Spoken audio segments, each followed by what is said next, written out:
திருச்செந்தூர் குடமுழுக்கு கடற்கரை சீரமைப்பு பணிகள் தொடக்கம். தற்போதைய நிலவரம் என்ன?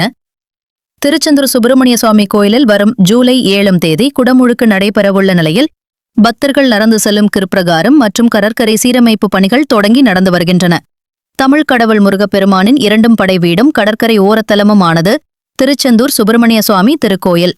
16 ஆண்டுகளுக்கு பிறகு இக்கோயிலில் வரும் ஜூலை 7ஆம் தேதி குடமுழுக்கு நடைபெறவுள்ளது.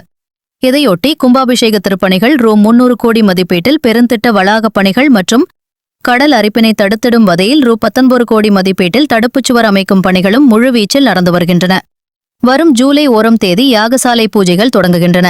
இதற்காக ராஜகோபுர வாசல் அருகில் 8000 சதுர அடி பரப்பளவுள்ள 76 யாக குண்டங்கள் அமைக்கப்பட்டு வருகின்றன. காலை 7 மணி முதல் மதியம் 1 மணி வரையிலும், மாலை 4 மணி முதல் இரவு 9 மணி வரையிலும் 64 ஓதுவா மூர்த்திகளைக் கொண்டு பக்கவாத்தியங்களுடன் 12 திருமுறைகள், திருப்புகழ் மற்றும் கந்தர் அனுபதி முதலான செந்தமிழ் வேதங்கள், முற்றோதுதல் மற்றும் விமான கும்பாபிஷேகத்திலும் தமிழிலும் சமஸ்கிருதத்திலும் குடமுழுக்கு நடைபெறுகிறது.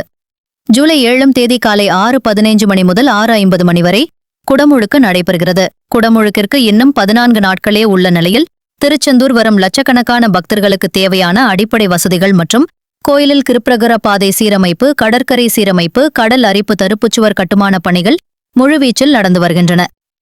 18 தற்காலிக வாகன நிறுத்துமிடங்கள், தற்காலிக பேருந்து நிலையம், கோயில் வளாகத்தில் ஏற்கனவே பயன்பாட்டில் உள்ள 314 கழிவறைகளுடன் கூடுதலாக 510 கழிப்பிடங்கள், 30 இடங்களில் குடிநீர் வசதிகள், ஏற்கனவே செயல்பாட்டில் உள்ள 60 கண்காணிப்பு கேமராக்களுடன் கூடுதலாக 100 கண்காணிப்பு கேமராக்கள் பொருத்தப்பட்டு வருகின்றன. ட்ரோன்கள் மூலம் 20 இடங்களில் புனித நீர் தெளிக்கப்பட உள்ளன.